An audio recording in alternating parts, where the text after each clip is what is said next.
Senang sekali dalam kesempatan ini kita berjumpa dan membahas satu tema yang sangat unik ataupun sangat penting malahan, yaitu tentang hidup yang bermakna.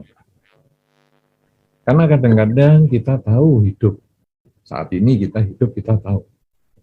Tapi kadang-kadang kita mau memaknai hidup, kadang masih bingung, hidup ini maknanya apa, atau malah kita ini maunya hidup ini ngapain ya.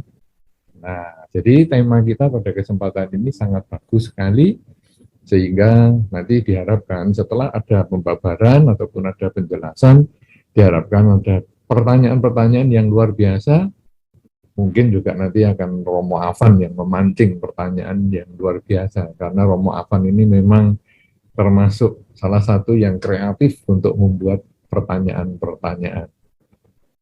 Saudara-saudara, tema tentang hidup yang bermakna. Marilah kita berbicara dahulu tentang hidup. Bahwa kita sebetulnya awal kehidupan kita adalah ketika kita masih di dalam kandungan. Ketika terjadi pertemuan sel telur dan sperma, kemudian ada kesadaran penerus yang menghidupkan pertemuan sel telur dan sperma tersebut. Kemudian kita tumbuh di dalam kandungan, hanya saja kita tidak merasakan, kita mungkin lupa dengan pengalaman-pengalaman itu. Sebagian besar lupa, tapi ada juga orang-orang yang kadang katanya masih ingat kehidupan dia ketika masih di dalam kandungan, ataupun bahkan di belakang lagi setelah sebelum kelahiran-kelahiran yang ini. Nah, tapi kita berbicara pada umumnya saja, orang nggak ingat itu. Kemudian ketika dia lahir, dia mulai menarik nafas sendiri, dengan paru-parunya sendiri. Kemudian dia menarik nafas, mengeluarkan nafas, mulai saat itulah kehidupan berjalan. Yang kita bisa rasakan. Tetapi kadang kita juga masih belum ingat waktu proses kelahiran itu. Dan kita kemudian tumbuh beberapa waktu sampai akhirnya kita mulai bisa ingat. Setiap orang kalau hari ini ditanya, kamu ingat paling awal umur berapa? Setiap orang beda-beda. Kalau tadi ada yang mengatakan, ya saya waktu dalam kandungan saya ingat. Atau, saya beberapa kali sebelum kelahiran ini ya saya ingat. Ya. Tapi ada juga, saya ingatnya kira-kira umur 4 tahun, 5 tahun, begitulah. 1, 2, 3 tahun, saya kok nggak ingat apa-apa ya. Oke lah, terserah. Pokoknya kita ada masa yang kita ingat hari itu, kemudian proses itu berjalan terus sampai hari ini. Kita masih menarik nafas, dan kita masih mengeluarkan nafas, seperti waktu bayi kita dulu dilahirkan. Ya, cuman kita kemudian kegiatannya bermacam-macam, tetapi prinsipnya tetap menarik nafas dan mengeluarkan nafas sebagai proses kehidupan itu sendiri, proses untuk mempertahankan kehidupan itu sendiri. Dan kemudian kita proses ini dilanjutkan terus sampai satu ketika pernafasan pun berhenti. Jadi kita sudah tidak bisa bernafas, kemudian kegiatan otak juga berhenti, maka di saat itu kita dikatakan meninggal dunia. Jadi kita mungkin sudah terlahir di alam yang lain. Nah, jadi itulah proses panjang dari kehidupan, mulai ketika di dalam kandungan sampai dengan kita akhir kehidupan. Kalau kita lihat dalam proses kehidupan yang demikian panjang ini, ataupun relatif panjang, karena ada yang umur 5 tahun sudah terlahir kembali, ada yang mungkin lebih kecil dari itu, ada yang sampai 50 tahun, ada yang lebih muda dari 50 tahun, ada yang sampai 100 tahun, dan seterusnya. Nah, pokoknya relatif lebih lama itu, prinsipnya sama dari lahir sampai wafat tadi adalah proses masuk dan keluarnya nafas. Nah, jadi sekarang orang itu sangat tergantung dengan pernafasannya. Ketika nafas masuk, kemudian berproses dengan keluar, maka dia bertahan kehidupannya satu pernafasan. Kemudian ketika keluar, dia bisa menarik nafas lagi masuk, dan bisa dikeluarkan lagi, maka dia bertambah proses kehidupannya menjadi 2 pernafasan, dan seterusnya sampai sekian banyak pernafasan. Artinya, hidup kita ini sangat-sangat tergantung dengan pernafasan kita. Kemudian, selama kita hidup sampai hari ini, kita sudah bernafas sekian banyak. Sudahkah kita lalu merenungkan bahwa kalau seandainya nafas ini berhenti, saya bisa narik, tidak bisa keluar, maka kehidupan saya juga berhenti. Sebaliknya, nafas bisa keluar, tidak bisa masuk, kehidupan saya juga berhenti. Jadi sangat rentan sekali.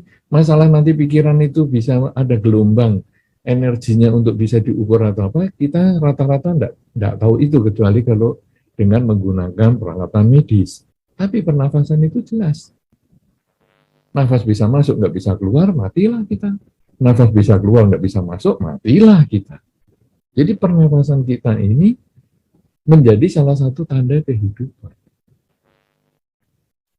Ketika kita kemudian merenungkan hal itu, apakah kita kemudian lalu menyadari begitu rapuhnya kehidupan ini? Kalau sekarang kita sengaja, kita tutup hidung kita tutup mulut kita, sampai berapa lama kita tahan? Dan kita kemudian berontak, nggak karu-karuan karena menjadi tidak nyaman.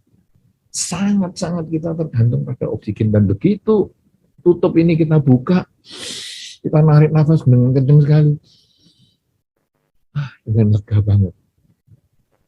Nah, inilah kehidupan itu. Kita sekarang hidup, kita kemarin hidup, tapi nanti kita belum tentu hidup. Apalagi besok, belum tentu hidup. Apalagi minggu depan, belum tentu hidup.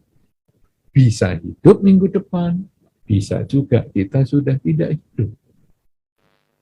Sedemikian rentan dan rapuhnya kehidupan kita, apakah kita kemudian lalu merenungkan bagaimana kita memaknai hidup yang demikian rentan rapuh ini? Apakah saya memaknai hidup dengan mengisi hidup saya ini dengan kebencian? Sehingga ketika saya nanti tertutup hidung saya, atau saya tidak bisa masuk napas saya, tidak bisa keluar napas saya, yang ada di dalam otak saya ini adalah kebencian, maka itu mengkondisikan saya lahir karena kebencian, saya akan justru bertemu dengan orang-orang yang saya benci lagi. Mereka-mereka yang saya benci lagi, karena kebencian itu sama dengan cinta, mendekatkan kita. Cinta dan benci itu mengkondisikan kita berkumpul. Maksudnya bagaimana ini? Saudara-saudara, kalau Anda merasa sayang dengan anjing atau kucing Anda, atau burung peliharaan Anda, atau ikan, atau apa saja peliharaan Anda, atau termasuk juga orang-orang yang Anda sayangi, maka ketika Anda pulang ke rumah, Anda akan terpikir untuk menemui mereka yang Anda cintai itu. Kalau itu kucing atau anjing, Anda langsung memanggil namanya. Sehingga Anda belum masuk rumah pun, pasti di pagar rumah, mereka sudah datang berlari menghampiri Anda. Dan itu itu kebahagiaan Anda. Kalau yang Anda cintai itu adalah pasangan hidup atau anak, ataupun siapa saja, maka ketika di rumah Anda pulang membuka pintu rumah, maka yang Anda cari adalah orang-orang yang Anda sayangi itu. Dan kadang Anda memanggil namanya dia. Dan begitu orang itu ada di rumah, Anda lega. Ketika orang itu Anda panggil tidak ada, Anda mencari apakah mungkin orang ini tidur. Kalau tidur, apakah sungguh tidur, ataukah malah mungkin sudah terlahir di alam lain. Jadi itu yang kita cari. Sebaliknya, kita membenci sesuatu, itu juga ternyata kita juga mencari. Anda membenci tikus di rumah Anda membenci kecoak di rumah Anda membenci cicak di rumah Anda membenci tokek di rumah Anda. Maka begitu Anda masuk di pagar rumah, itu yang Anda cari. Ketika Anda masuk di pagar rumah, Anda kemudian lihat di sekitar lampu ada nggak tokek di sana? Ada nggak cicak di sana? Kemudian Anda melihat ke lantai, ada nggak kecoak di sana? Ada nggak binatang-binatang yang Anda nggak sukai itu? Dan orang pun begitu. Kalau Anda pergi ke wihara, misalnya Anda tidak suka dengan si A, maka Anda datang ke wihara, yang Anda pertama cari tanpa disadari adalah si A. Kemudian si A di mana? Duduk di sana. Oke, si A sudah duduk di sana, aku akan menjauh. Aku akan duduk di sini sampai si A tidak kelihatan saya ada di sini. Kalau si B yang saya sukai, si B duduk di mana? Duduk di situ, aku akan duduk di sampingnya. Kalaupun di sampingnya sudah isi, saya akan duduk di dekatnya. Pokoknya saya bisa melihat dia. Demikianlah cinta dan benci itu mendekatkan, mengumpulkan, mencari. Dan ketika nafas kita tadi, yang masuk dan keluar, diisi dengan kebencian, maka nanti pada saat napas itu berhenti, proses pikiran yang penuh kebencian yang sudah kita tampung dan kita tanam selama sekian lama itu akan mengkondisikan kita terlahir di sekitar mereka yang kita benci. Oleh karena itu tidak heran kalau ada kisah di dalam Dharma, Pangeran Siddhartha dengan Dewa Datta ratusan kali terlahir bersamaan. Karena Pangeran Siddhartha dan Dewa Datta selalu memusuhi, sehingga lahirnya selalu berdekatan terus. Anda bisa bayangkan ratusan kelahiran selalu ketemu dengan orang yang tidak kita sukai. Bahkan sampai di akhir kelahiran pun, Pangeran Siddhartha masih ketemu Dewa Datta yang terus memusuhi. Sampai Pangeran Siddhartha menjadi Buddha pun, Dewa Datta menjadi biku pun, memusuhi, bahkan mau membunuh Sang Buddha dengan melemparkan batu, menggulingkan batu besar dari puncak gunung. Sedemikian kuat kebencian itu ada di dalam diri kita. Dan pengaruhnya dengan kelahiran kembali.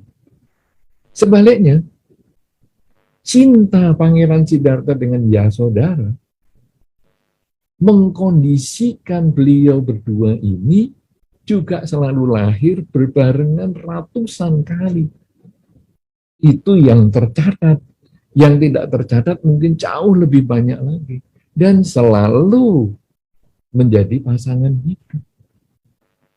Apakah terlahir di alam bahagia, apakah terlahir di alam binatang, selalu berpasangan. Apalagi terlahir sebagai manusia, selalu berpasangan. Pangeran Siddhartha dengan Yasodhara. Sehingga pada saat terlahir sebagai Pangeran Siddhartha, Yasodhara pun kemudian menjadi istrinya.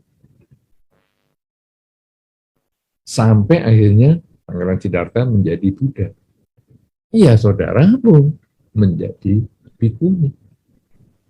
Ini kan sebetulnya menunjukkan bahwa cinta itu mendekatkan. Kalau kita melihat tokoh tersebut, Pangeran Siddhartha yang ditemani dengan Yasodhara yang penuh kasih sayang tadi, kemudian juga selalu lahir kembali dengan Dewadata yang demikian penuh kebencian. Renungkanlah selama kita bernafas ini, di antara hidup kita bersama dengan keluarga mungkin, dengan teman, dengan anggota masyarakat, adakah orang-orang yang saya tidak sukai di antara mereka? Kalau kita ada orang-orang yang kita tidak sukai, dan kita pelihara terus, kita tumbuhkan kebencian terus di dalam diri kita. Karena hidup ini tidak pasti. Kita sekarang hidup, tapi sampai kapan kita hidup, kita tidak tahu. Kemarin saya hidup, hari ini saya hidup, tapi besok saya belum tentu hidup. Kehidupan yang tidak pasti ini kalau kita isi dengan kebencian, dan pada saat nanti malam saya mati, kebencian itu akan mengkondisikan kita lahir kembali. Dan apakah nyaman? Hidup yang sekarang aja kumpul dengan dia saja yang saya tidak suka, saya sudah nggak nyaman. Kok saya masih lanjut lagi di kehidupan berikutnya supaya ketemu lagi dengan dia? Iya, kalau cuma ketemu mungkin sebagai teman atau sebagai tetangga. Kalau ketemu sebagai orang tua dan anak, yang kita kemudian menderita dari kecil, mungkin sejak di dalam kandungan mau digugurkan, seperti Ajata satu itu, Ajata yang belum terlahirkan satu menjadi musuh sebelum terlahirkan, mau digugurkan oleh ibunya, tapi oleh bapaknya kemudian ditahan supaya jangan digugurkan. Kalau kita kemudian lahir, kemudian jadi orang tua dan anak, terus musuhan terus, kita nggak nyaman jadi orang anak karena dimusuhi oleh orang tua kita. Orang tua kita juga nggak nyaman karena selalu tidak suka dan benci dengan anaknya. Sampai akhirnya nanti masuk di koran orang tua membunuh anaknya atau anak membunuh orang tuanya. Apa nyaman hidup dengan penuh kebencian seperti itu yang kita pupuk dari kehidupan sebelumnya. Sebaliknya, saudara, kita tentu punya orang-orang lingkungan kita yang kita sayangi, yang kita cintai.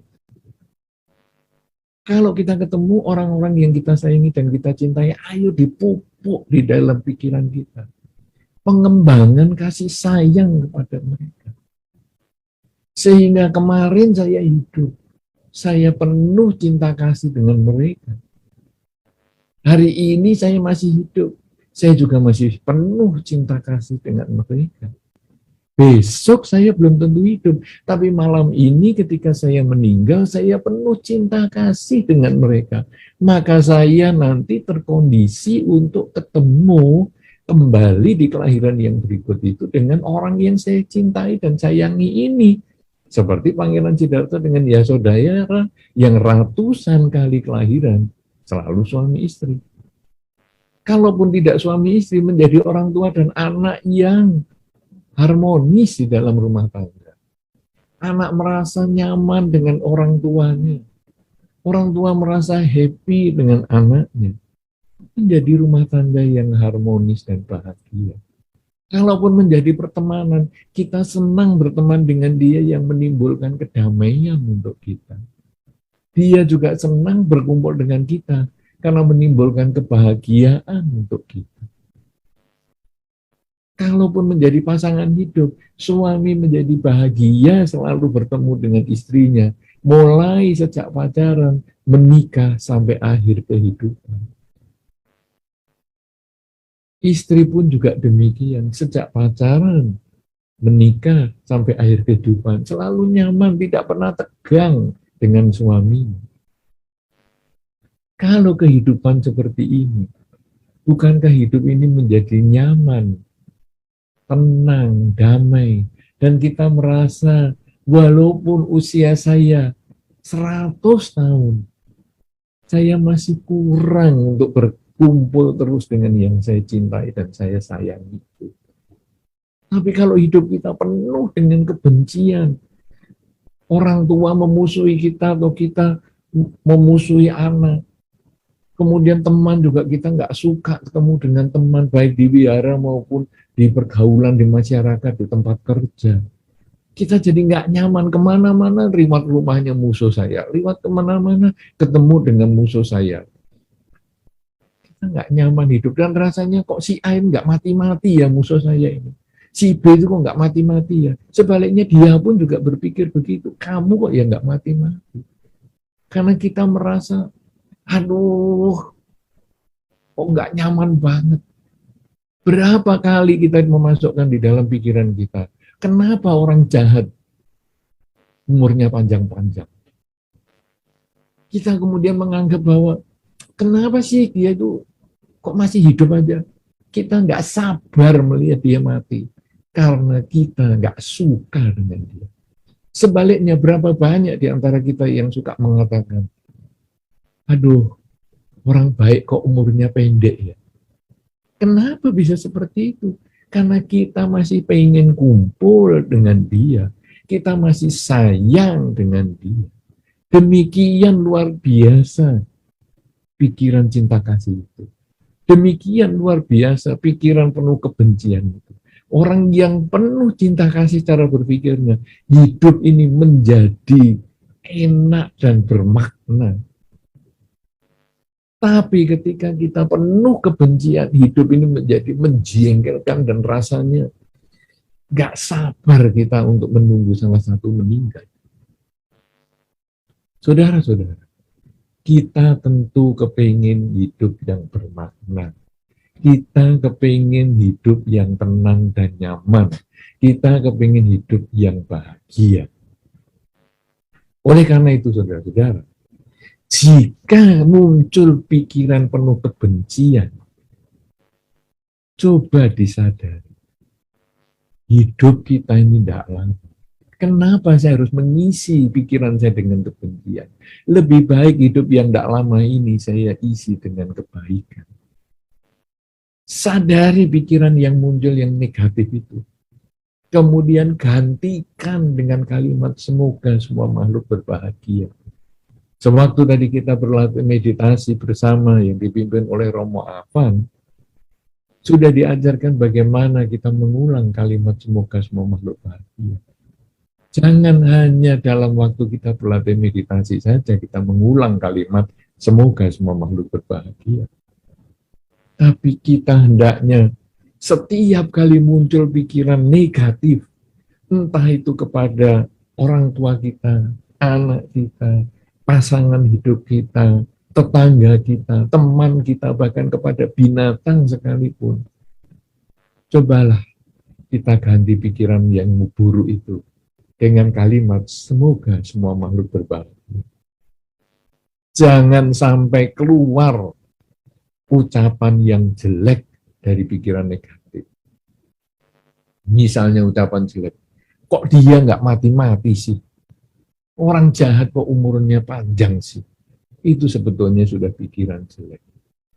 Di dalam Karunia Metta Sutta sudah disampaikan, jangan karena marah dan benci mengharap orang lain celaka.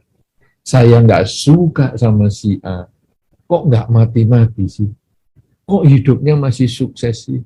Usahanya kok masih berhasil sih? Kok masih sehat-sehat saja sih? Aku yang sudah ngalah begini kok aku sakit-sakitan. Aku yang sudah ngalah gini, kok hidupku penderitaannya banyak. Kok keluargaku menderita, usahaku kok nggak berhasil. Selama pikiran kita selalu diisi begitu, kita ini seperti meludah ke langit. Langit tidak tenang, muka kita yang tenang. Pikiran buruk itu akan kembali kepada diri kita. Sampai akhirnya kita justru yang mengalami penderitaan karena kita mengisi pikiran kita dengan yang negatif. Di dalam Dhamma, pikiran itu adalah karma. Ucapan juga karma. Perbuatan badan juga karma. Jadi ketika kita sudah berpikir negatif, itu kita sudah melakukan karma buruk. Kalau kita ulang-ulang terus apalagi diucapkan dengan ucapan kita, kok dia nggak mati-mati? menambah lagi karma buruk. Kemudian muka kita merengut lagi, ketemu dia, kok kamu nggak mati-mati sih? Tambah lagi kita bikin karma buruk.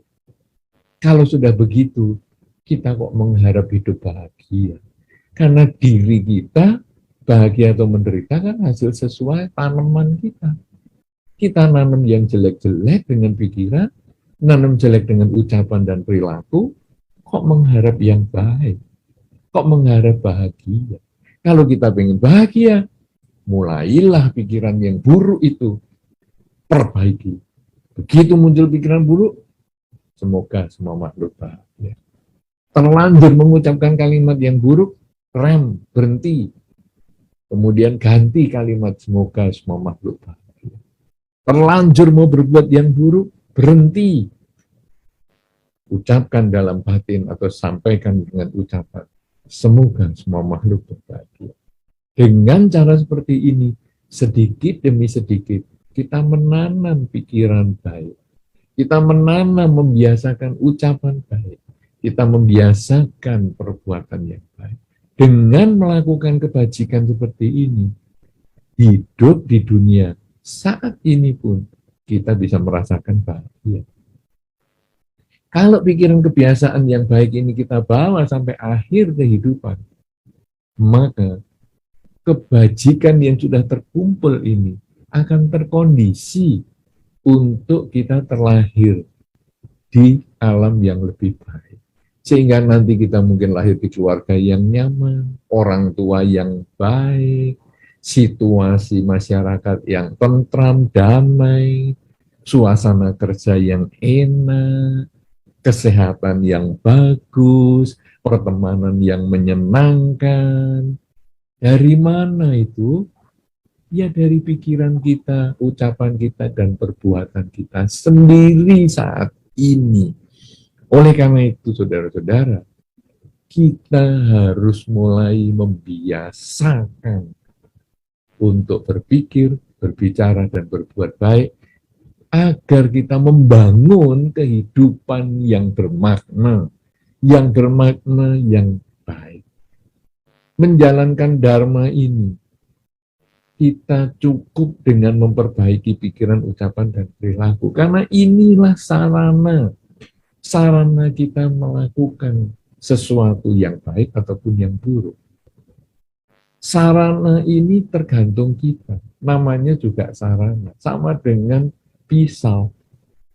Mau Anda gunakan untuk mengupas buah, sehingga Anda bisa makan buah yang manis dan enak itu, apakah Anda untuk melukai binatang, membacok binatang? Ini tergantung kita semua. Pikiran buruk akan menggunakan pisau untuk melukai. Pikiran baik menggunakan pisau untuk memberikan manfaat bagi yang lain. Demikian pula pikiran, ucapan, dan perilaku, kalau kita isi dengan kebajikan, maka pikiran, ucapan, dan perilaku ini akan bermanfaat untuk diri kita, juga untuk pihak lain. Diri kita di kehidupan ini, juga di kehidupan selanjutnya. Sebaliknya, kalau pikiran, ucapan, dan perilaku ini diisi dengan kejahatan, maka itu akan merugikan diri kita saat ini, merugikan lingkungan kita, dan merugikan di kehidupan kita yang selanjutnya. Karena itu, saudara-saudara, jangan sia-siakan napas kita. Setiap tarikan nafas dan membuang nafas itu sangat berharga. Jangan tunda untuk kita memelihara pikiran baik, mulai menaburkan pikiran baik, mulai mengendalikan agar selalu berpikir yang baik. Jangan tunda. Nanti saya kalau sudah tua saja saya baru mulai berpikir baik. Tidak bisa.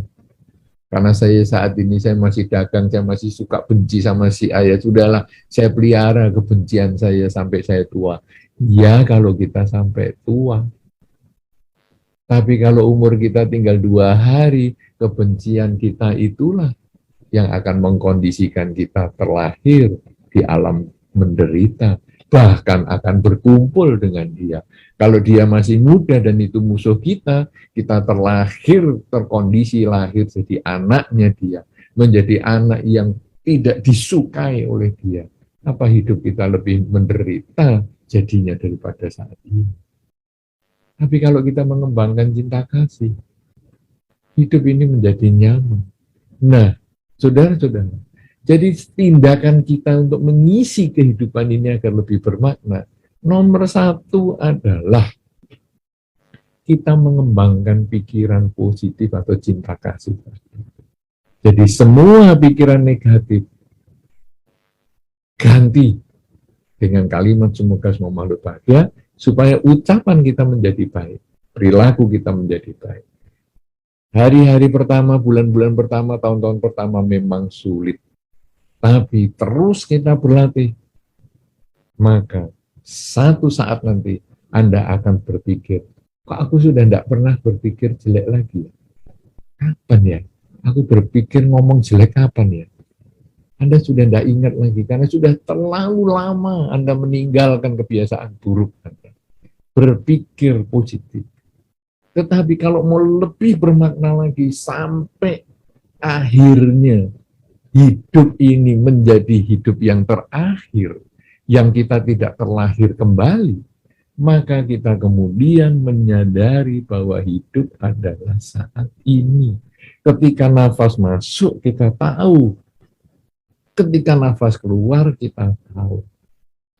Kita membiasakan sadar setiap saat. Dengan selalu bertanya pada diri sendiri, saat ini saya sedang apa? Kita membiasakan pagi bangun tidur 15 menit minimal, malam mau tidur 15 menit minimal, sadar saat ini saya sedang bernafas. Saya sadar nafas masuk, saya sadar nafas keluar. Saya sadar nafas masuk, saya nafas keluar. Demikian seterusnya. Begitu muncul pikiran lain, saya sadari saat ini nafas masuk, saat ini nafas keluar. Abaikan pikiran-pikiran yang lain yang muncul. Kalau ini sering kita latih, pagi bangun tidur dan malam mau tidur, kemudian kita menjadi terbiasa sadar setiap saat, maka di dalam kehidupan kita sehari-hari, di dalam kita bekerja, berkarya, ataupun kita bermasyarakat, di mana saja, kita akan selalu sadar saat ini sedang apa. Oh, saat ini saya sedang bekerja, saat ini saya sedang telepon, saat ini saya sedang membaca, saat ini saya sedang menulis, saat ini saya sedang berbicara, saat ini saya sedang mendengar. Begitu Anda selalu sadar setiap saat, maka pikiran-pikiran kebencian menjadi lenyap. Karena kebencian itu muncul. Dulu dia pernah melakukan sesuatu. Aku sampai hari ini masih ingat hal itu. Aku masih nggak suka sama dia. Dan saya khawatir di masa depan dia melakukan yang sama. Itulah kebencian. Muncul karena masa lalu, masa sekarang, dan masa depan. Demikian pula ketika senang. Saya senang karena dia dulu pernah melakukan sesuatu yang menyenangkan untuk saya. Saat ini dia juga masih melakukan yang menyenangkan untuk saya. Di masa yang akan datang, pasti dia juga masih melakukan yang menyenangkan untuk saya. Maka saya senang berkumpul dengan dia.